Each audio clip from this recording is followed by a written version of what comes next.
financiers in Russia are celebrating their professional holiday today. It coincides with the day that the Ministry of Finance was founded 200 years ago. To mark the event, students around the country are being given lessons in money management. So we thought it appropriate to remember the man who taught millions of Russians one of the hardest financial lessons of their lives. Primetime's Jacob Greaves finds out if the lesson was really learnt. The dramatic capture of a wanted man.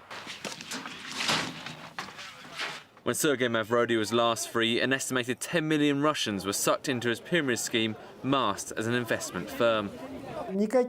I have no remorse whatsoever. Depicted as Russia's answer to Bernie Madoff, even today the former mathematician brags about its scale. 15 million depositors were behind me. That's why the company was destroyed by the authorities. If it hadn't been destroyed, it would have gone to its second phase and would have purchased companies like Gazprom.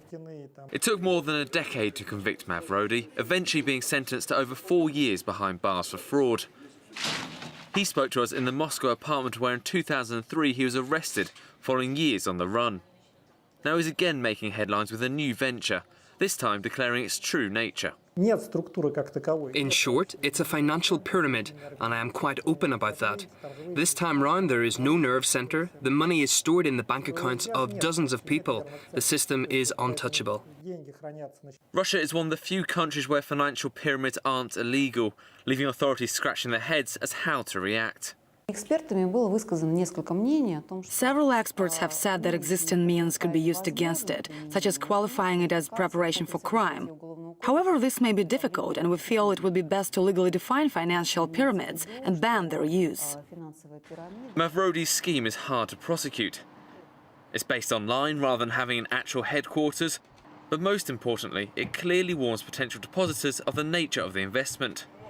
Such is Mavrodi's reputation that recently a film was made about his past exploits. And it's that big screen persona that still entices some Russians, even with his criminal record. All this fanfare is for a convicted fraudster, but the people gathered here today don't see it that way. They still perceive Mavrodi as a genius and willing to give his past to back his latest venture. I'm thankful to Mavrodi. He gave me a start in life. His continued support may be puzzling to outsiders, but Mavrodi is an accomplished salesman. A self-styled Robin Hood, he champions himself as a man of the people, helping out everyday Russians who feel betrayed by the state and financial institutions. But those willing to back Mavrodi are still in the minority. More numerous are people who see his tale as a horror, with no happily ever after. No doubt, Mavrodi is one of the most talented swindlers of our time. I'm not going in the next campaign. I'm no idiot.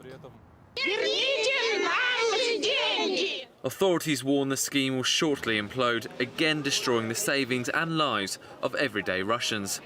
Mavrodi, for his part, is fearful it may cost him his freedom. His main marketing slogan reads, "Together we can do a lot," but many still fear all he can do is further harm. Jacob Greaves, Primetime Russia, RT.